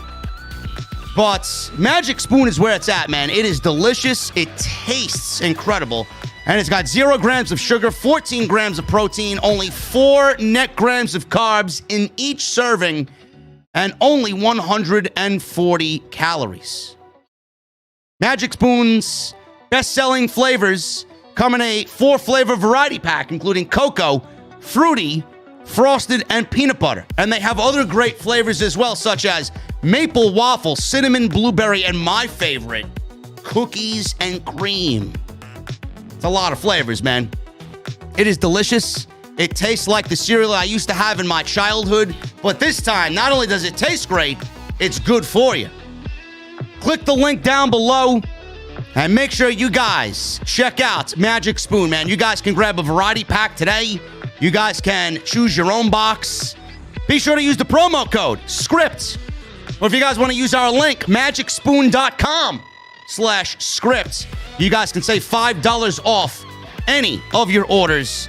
Magic Spoon is also so confident in their product that it's backed with a 100% happiness guarantee. So if you don't like it for any reason, they'll refund you your money. No questions asked. Also, for my Canadian and British fans, Magic Spoon is now shipping to Canada and the United Kingdom. So make sure you guys get on that, man. magicspoon.com/script. And I want to thank them once again for joining me and joining the family right here on Off the Script. Awesome, awesome stuff. The NXT Championship. We got Von Wagner. Put the lotion in the basket, Von Wagner. Put the lotion in the basket, Von Wagner. Tommaso Ciampa, LA Knight, and Pete Dunne. This is a fatal 4-way for the vacant NXT Championship. Ciampa paired off with Dunne, and they started the match off. I was looking forward to seeing what Von Wagner would do in this match, as he was just added as a late addition to this championship match. So this was a very formulaic fatal 4-way match. Really nothing all that impressive here. We've seen better matches in NXT. I will say this, though, man. There was no story going into this. WWE didn't really fill you in on Samoa Joe. They just had a vacant championship match, and that was it. The championship and the championship match felt like an afterthought. And if that's any indication about what they're going to do with championships, especially the NXT championship, I would be a little fucking concerned, man. I really would. This match had no feeling to it at all. It almost felt like it was another match on a 2-hour episode of Monday Night Raw. That's what it exactly felt like. And I swore to everybody, I looked at Ciampa. I love Ciampa. You guys know I love Ciampa. Pete Dunne is awesome. LA Knight has been great. But I'm looking at Von Wagner come out, no reaction. This guy is typical Vince McMahon fucking jerk-off 101. Vince McMahon. And I thought Von Wagner was going to walk out of NXT on night one with the NXT fucking championship. That's what I was afraid of. So it started with two wrestlers, like I said. We started with Ciampa and Dunne. And things started typical. Match got wilder as it went on. Wagner looks like a Vince McMahon guy. He got some time to shine.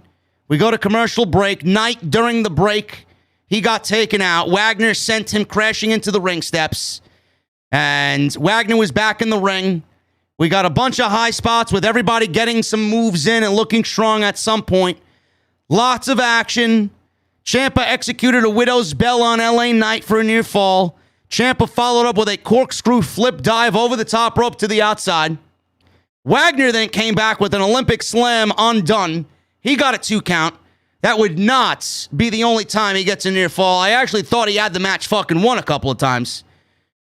Knight was able to give Dunne a superplex, only for Wagner to jump in with a suplex on Knight for another 2 count. I legitimately thought that on that spot, in that moment, he was going to win the match. Ciampa punted Wagner. He broke up the 2 count.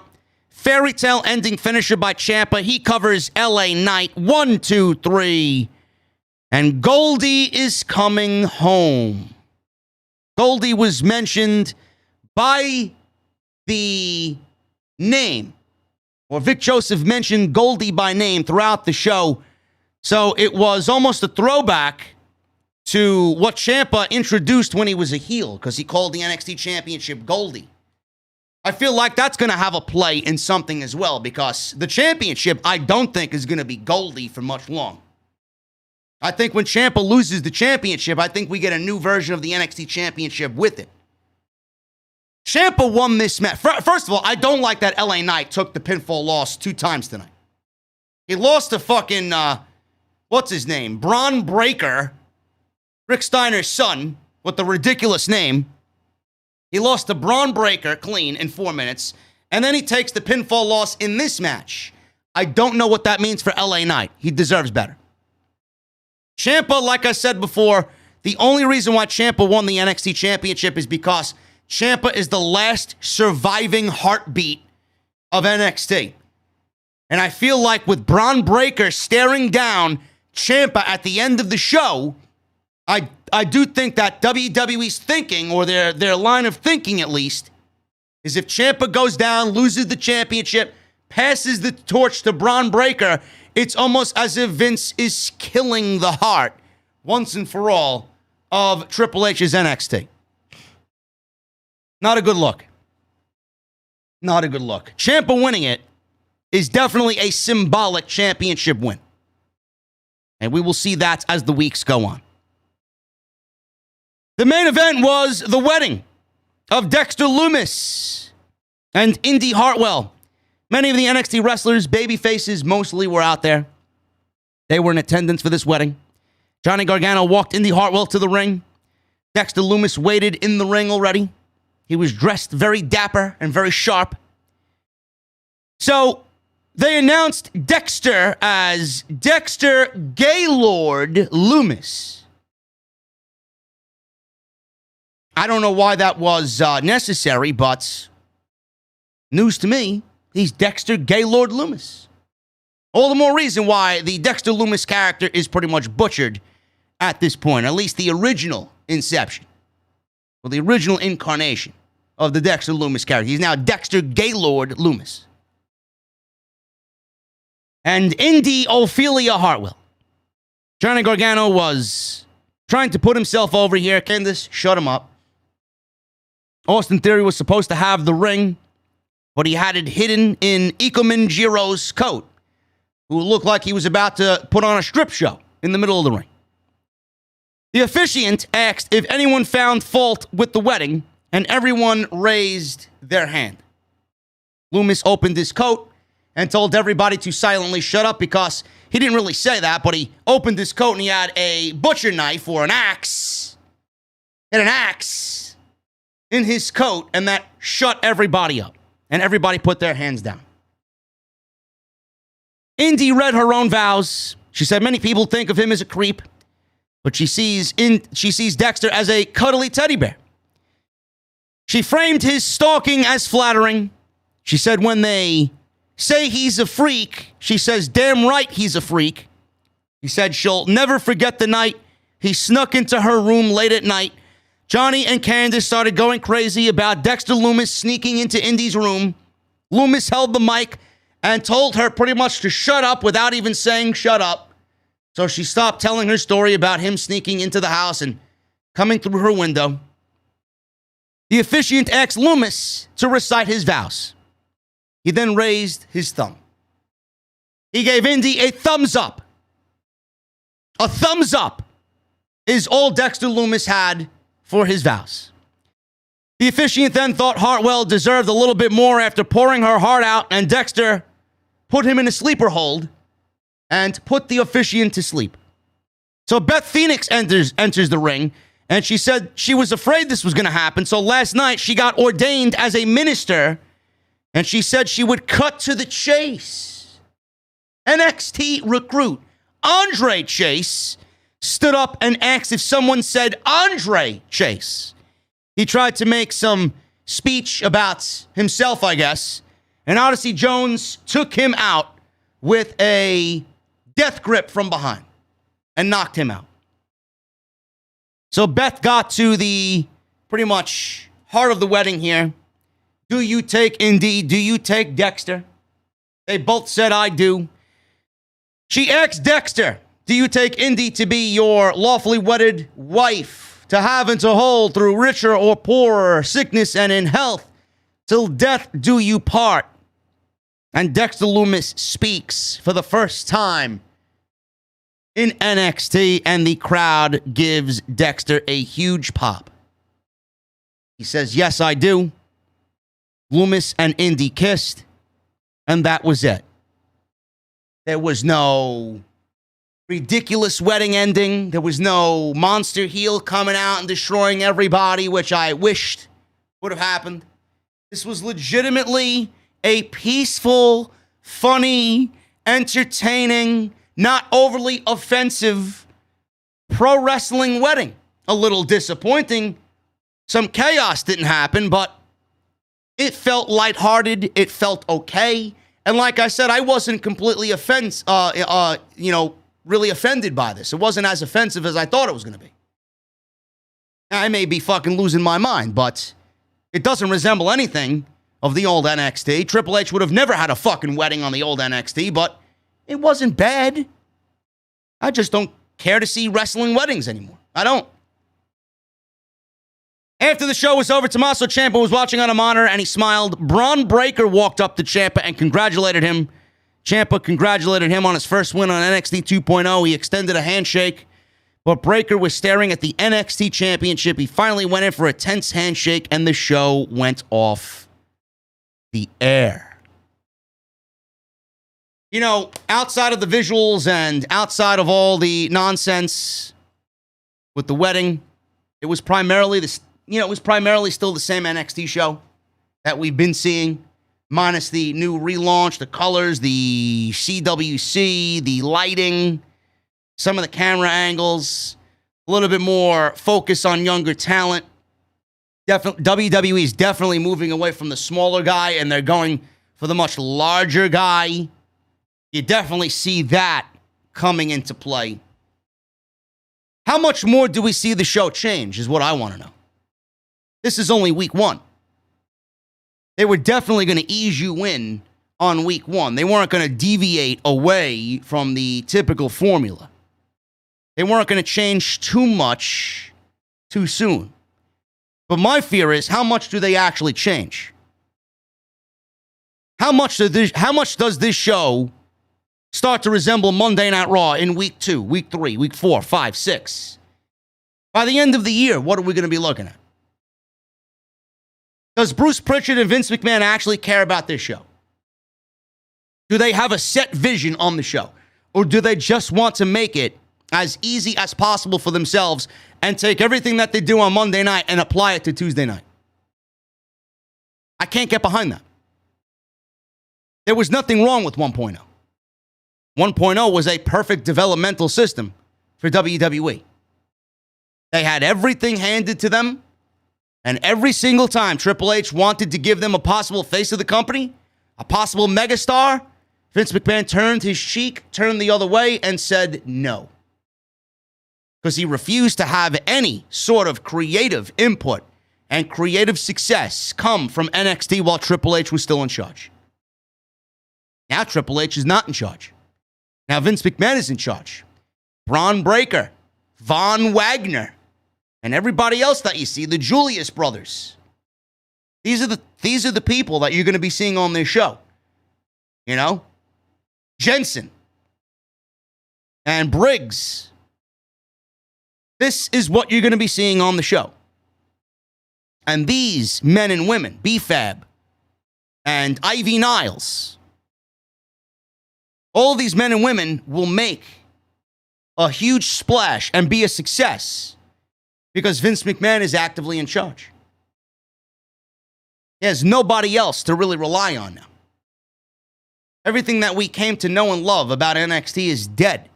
I find it very humorous when people tell me, oh, JD's being over dramatic and he's overreacting. NXT's not dead. Of course it's dead. There was absolutely nothing wrong with Triple H's vision of NXT. If you thought Triple H did a bad job with NXT, then you're part of the fucking problem why the show is dead. Triple H did everything to make this brand successful. He was forced into a situation that he could say, he couldn't say anything to. He couldn't say no to Vince McMahon. If Vince wanted him to move to Wednesday nights and go to 2 hours and be live on USA Network to combat AEW, what was Triple H going to do? Say no?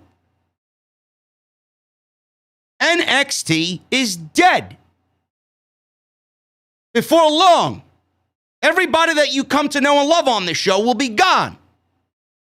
Ciampa will be gone. Johnny Gargano will be gone. LA Knight will be gone. The show will not even closely resemble anything that it used to be 12 months ago. It is finished. I laugh when people tell me, oh, JD's being overreactive. No, I'm not. When you can find the flaw in what Triple H did between 2016 and 2019, right before they went live on the USA Network, I would love for you to tell me what he did wrong. NXT was the biggest fucking promotion, the most exciting promotion, the most exciting brand in the entire world. They were putting on shows that would rival Wrestle Kingdom every single year. You mean to tell me that what Triple H did was wrong? No, Vince McMahon deemed Triple H and what he was doing wrong because Vince McMahon was being outworked and outshined by his son-in-law. I can't get behind this NXT. I will not get behind this NXT. In fact, Vince McMahon and Bruce Prichard are making my life very easy by coming on here on Tuesday night to shit on their show. Because if it's anything like Monday Night Raw, we're going to have a grand old time picking apart their fucking illogical behavior and creative, inept fucking decisions. I can't wait. If it's anything like Monday Night Raw, we will be just fine. I live for this shit. I really do. If they want to constantly give me shit, I'm going to throw that shit right back in their face, tell them how it should be done, and I will continue to be public enemy number one in this entire community. You don't like it? Tough shit. Go watch somebody else that looks at this shit and looks at it as some funky fucking nightclub that I would absolutely never walk into. Because that's exactly what it looked like tonight. You want Saturday morning cartoons? Here you go. This is your new version of NXT. Thank you guys very much for all of your support. I appreciate you very much. It is Wednesday night tomorrow, and we got Adam Cole's in-ring debut on Dynamite. I can't wait. I can't wait. I appreciate you guys, man. Hit that thumbs up. We got 1,200 likes. Let's try for 1,400. We had almost 3,000 people. We got 2,700 people still here in the venue. Let's try for 1,400. If you haven't hit the thumbs up, please make sure you guys go and hit that thumbs up. Follow me on social media at JD from NY206. That is on Twitter and Instagram. Hit that subscribe button down below. Turn on the bell for all notifications. Super chats are coming on in, man. Get them on in. Last call is right now. Go check out magicspoon.com/script. Check them out. It is absolutely delicious, man. Love it. Go get your t-shirts. Bonfire.com is the place. Right underneath the video player that you're watching, Bonfire. Click it. Click the shirt you want. It'll take you right to the website. Go support by buying some JD off the script merchandise. And make sure you guys go check out the Monday Night Raw post show last night where we talk about Big E cashing in and winning the WWE Championship. Let's get into the super chats right now, man. We're going to start at the top. I appreciate you guys getting them on in. I know you have a lot to say, just as much as I do about NXT tonight. Let's do it. Copycat 81 with a $2 super chat. NXT 2.0 looks like a game show. It's exactly what it looks like, brother. Looks like a Saturday morning cartoon. Like I said, it looks like a funky fucking nightclub that I wouldn't be caught dead walking in.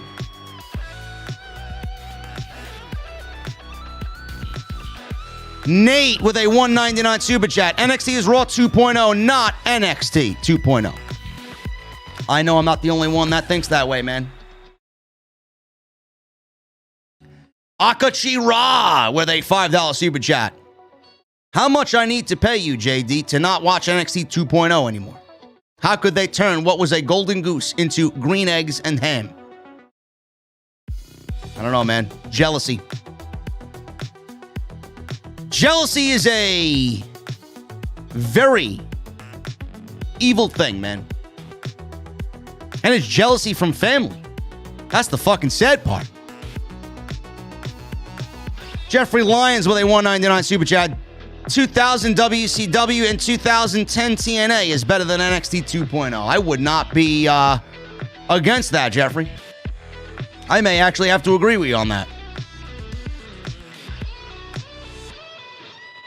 Salty Skipper with a $4.99 super chat. Apparently SmackDown is coming to Norfolk the Friday before Dynamite. Talk about trying to upstage. Might just be a weird coincidence, man. WWE had their whole touring schedule kind of unveiled for a couple of weeks now. So did AEW, so it might just be a weird coincidence. I'm not really looking too much into that. Reggie Smith with a $9.99 super chat. Quick question, JD. Don't you think since this is a new NXT that we should have a new title? Because black and gold just doesn't fit the description anymore to me. By the way, love you, man. OTS for life. Thank you, Reggie Smith. I do think we get a new world championship that fits the color scheme. And I don't know what color I'm going to use on the fucking thumbnail, guys. What color should I use on the thumbnail? Seriously, what color am I going to use on the thumbnail? I have no idea. No idea at all. It was so easy. It was so easy. Black, gold, yellow. Now I'm having a difficult time choosing the colors for the thumbnail.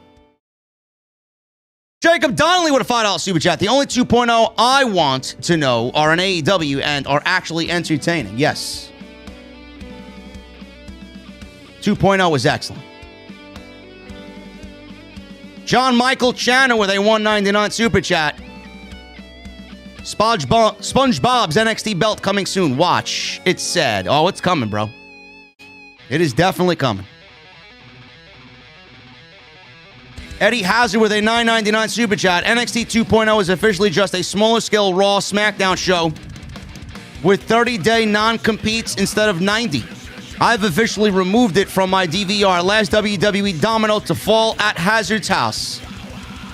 Fuck Vince and fuck Bruce. It is definitely a Raw 2.0 feel. Eddie, it is definitely a Raw 2.0 feel, and that's not really what I want as far as direction, and not exactly what I call evolution. Unique Butterfly with a $5 super chat. Might be the first time in the chat, in the venue, in the super chat for Unique Butterfly. Thank you. The only thing I kind of liked was the wedding. Otherwise, it was mostly cringe. worthy 2 hours of my life that I unfortunately cannot get back. I'm sorry to hear that, Unique. This is exactly what I had tried to get everybody prepared for. I love it when we are right here on the show. Trey O'Gerrickson with a $9.99 super chat. Wedding part was funny. Everything else was truly sad to see, as the NXT we loved is truly dead and gone. FYI, I saw a McIntyre vs. Reigns ad for when SmackDown comes to Baltimore for the draft. McIntyre is absolutely moving to SmackDown, and he will be Roman Reigns' next opponent after October. World of Wrestling with a $5 super chat. I figured out you make it in WWE. You don't the Bruce Prichard way, or you end up with a heart attack or mentally insane. God bless AEW.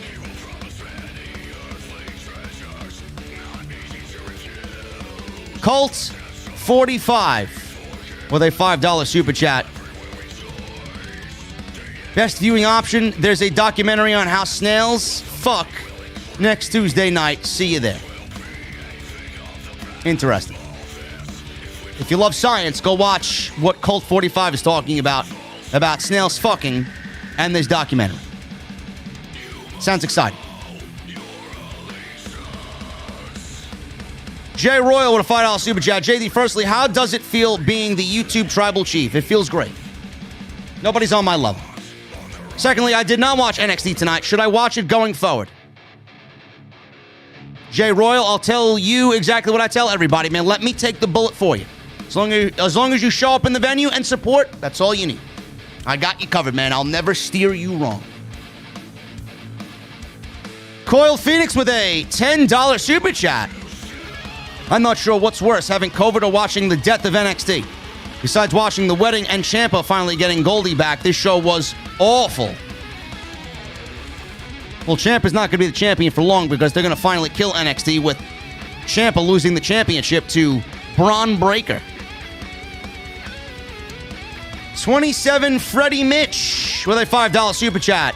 They drowned out the crowd during the Imperium theme song. Good. I love Imperium's theme and entrance. Fuck the crowd.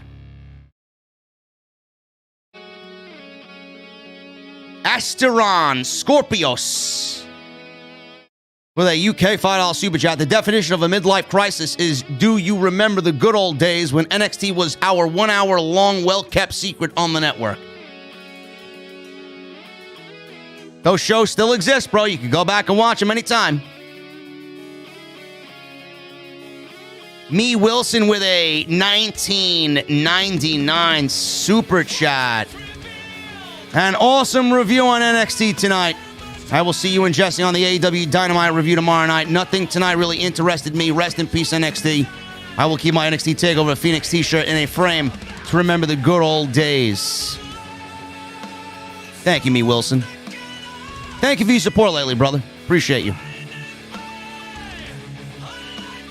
Hollywood Guy with a $5 super chat. On the next episode of The Dark Side of the Ring, the death of NXT.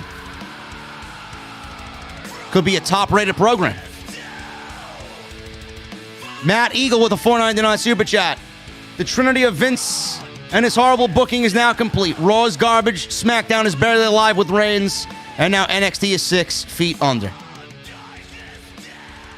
It's amazing how these shows have gotten worse with Bruce Prichard taking over creative for both Monday and Friday night. It's amazing. And now NXT, forget about it. This guy hit for the cycle. Bruce Prichard hit for the fucking cycle, bro. It's amazing. Unique Butterfly with 2 $5 super chats. I feared that they were going to change the NXT Championship design. I'm actually surprised they kept the design the same. Don't worry, it's going to be changed. As soon as Ciampa loses that title, I fear it will be changed. After tonight's NXT, I might just watch an episode of Rugrats or the Powerpuff Girls. Man, you couldn't tell the fucking difference. You play one of those shows on the big screens inside that Capitol Wrestling Center, you don't know what the fuck you're watching. A wrestling show or a cartoon. Thank you, Unique. Francisco Coronado with a $5 super chat. Just wait till Ciampa starts losing championship contender matches. This is going to be a bumpy ride. Vince and Bruce need to go. mind their business. Bro, I'm fully expecting. I am fully expecting championship contender matches on NXT, man. I didn't even think of it until you mentioned it. We may get one next week. We may get one with Swerve next week.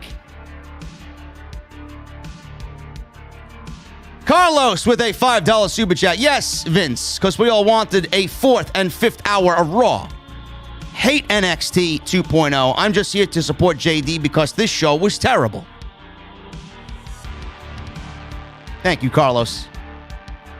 CJ with a $5 super chat. Haven't watched NXT since TakeOver until tonight. I think I'm sticking to Dynamite, SmackDown, and Rampage.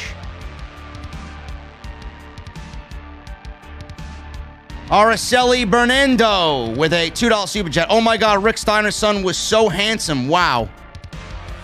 Was he? It's not my cup of coffee. Stiron Scorpios with a $2 UK. NXT 1.0, the 1-hour show on the network, was perfect. Yes, it was. Almost every week, that show was easily the best hour of programming in all of pro wrestling. Man of 1,005 holds with a $5 super chat. Secretly, this proves Vince doesn't like Triple H. Basically, this is Vince saying, you think you can take over my company? No chance. Asteron Scorpios becomes a new member inside the venue. Bro, you're sitting VIP with me back there. What are you drinking, brother? Round is on me. Please behave with a $50 super chat.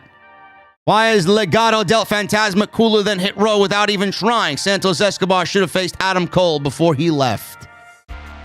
I think Legado is excellent, man, and Santos is one of my favorites on the brand. He is so money. Chris Morabitu with a $10 super chat. Please behave. Thank you for the 50, brother. $10 super chat by Chris. Sad to see NXT go down this road. TakeOver Philly was my first wrestling show back in the years. Black vs. Cole, Andrade versus Gargano made me feel like a fan again. Sad to see what it's become. It's said that 3 of the 4 are not even there anymore. And Gargano may be the 4th to leave, as his contract is up December 3rd. Thank God we have AEW now. Man, TakeOver Philly was awesome, man. That Black Cole match was fucking great. Andrade versus Gargano, man, come on. One of the best WWE matches of all time.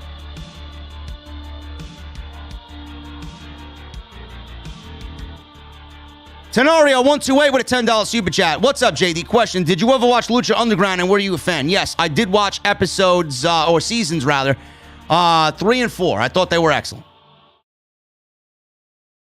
Brandon, $1.99 super chat. NXT is dead. It's a damn shame. Yes, it is. Magician Sapphire, funny you mentioned Super Mario because as soon as I saw all the colors, I thought I was tripping on shrooms for a minute. Telling you, man, it looks like you're walking into the fucking Mushroom Kingdom.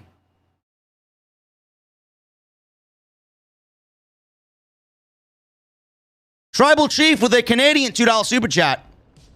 Hoping they don't turn all the NXT titles rainbow. If they do, I wouldn't be surprised, man. And then we could all yell, they're magically delicious. Furious Nation with a $5 super chat. NXT on the WWE Network is greater than NXT on the USA Network. Indeed.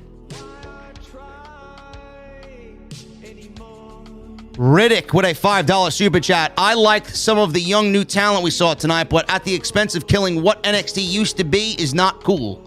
I don't even know anymore, man. Neither does Dr. Disrespect. That's why I put on the song. I don't even know why I try anymore, man. I try to make sense of it. People think I'm a hater. People think I'm obnoxious. All I want is a good show, man.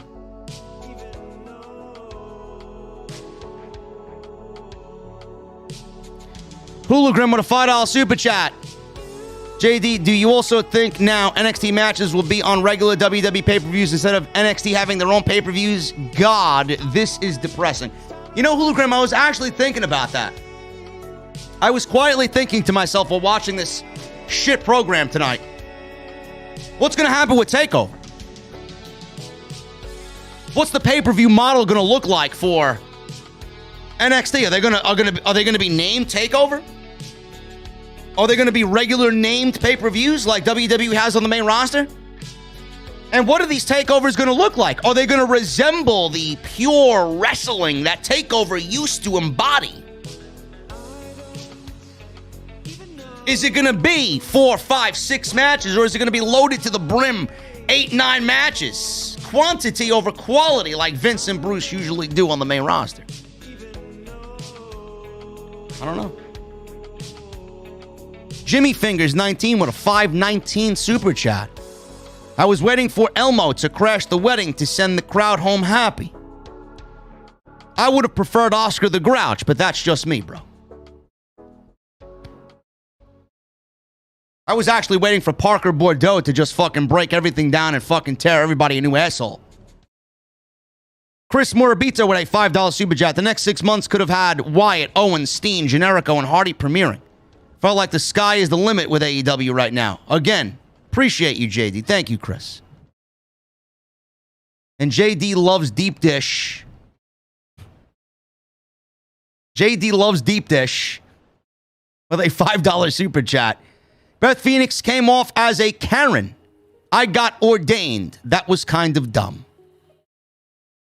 I didn't really mind Beth Phoenix there. She was pretty much insinuating that she was more involved with the wedding than anybody else on that commentary team. She really sold it. She played it up. So I'm not surprised that they actually had her play a part in it. Saints 2025 with a $1.99 super chat. I think Walter is screwed in the new NXT. I cannot see Walter in this new NXT. And Walter will not go to the main roster. Can you imagine Walter in AEW? Oh my goodness, man. I cut most of Dark to sign Walter. Issa's in the chat. Deep dish is gross. I agree, Issa. We may have a problem with the place that I picked out for next week's meet and greet, Issa. Apparently they're a bunch of fucking assholes. I'll message you on Twitter about it. And Tribal Chief with a $2 Canadian. What will happen to NXT UK? Will they be 2.0'd? No. I think they're off the radar for Nick Khan right now, so they may be safe. Anyway, guys, we tore it down tonight. We had 3,200 inside the venue to talk about this fucking colorful embarrassment that is the new NXT. I hope I made it enjoyable for you. I hope I made you laugh. I hope I entertained you. I hope I spoke some wrestling knowledge tonight. By the turnout tonight, we'll be back next week. Looks like the NXT reviews are back because Vince and Bruce make it so easy to just shit on them every fucking week. So why not on Tuesday night now? Make sure you guys follow me on social media, man, at JD from NY206. That is on Twitter and Instagram. Hit that subscribe button down below. Turn on the bell for notifications. Go watch the Monday Night Raw post show, man. We break down the Big E contract, cash in, winning the WWE title, and why it should have waited. And with the rating today being a 1.6, WWE wasted a Big E WWE Championship title victory. And make sure you guys go check Magic Spoon out, man. MagicSpoon.com/scripts. Save $5 off Magic Spoon. Guys, I'm getting out of here. I'm getting in the Mustang. I got my cold beverage. I need 2 things from you right now. Number 1, I need those guitar emojis in the chat. And number 2, when that guitar solo comes on, I need that music on max. I'll see you guys tomorrow with Jacy right here in the venue for AEW Dynamite. Thank God it's Wednesday night. I'll see you guys later.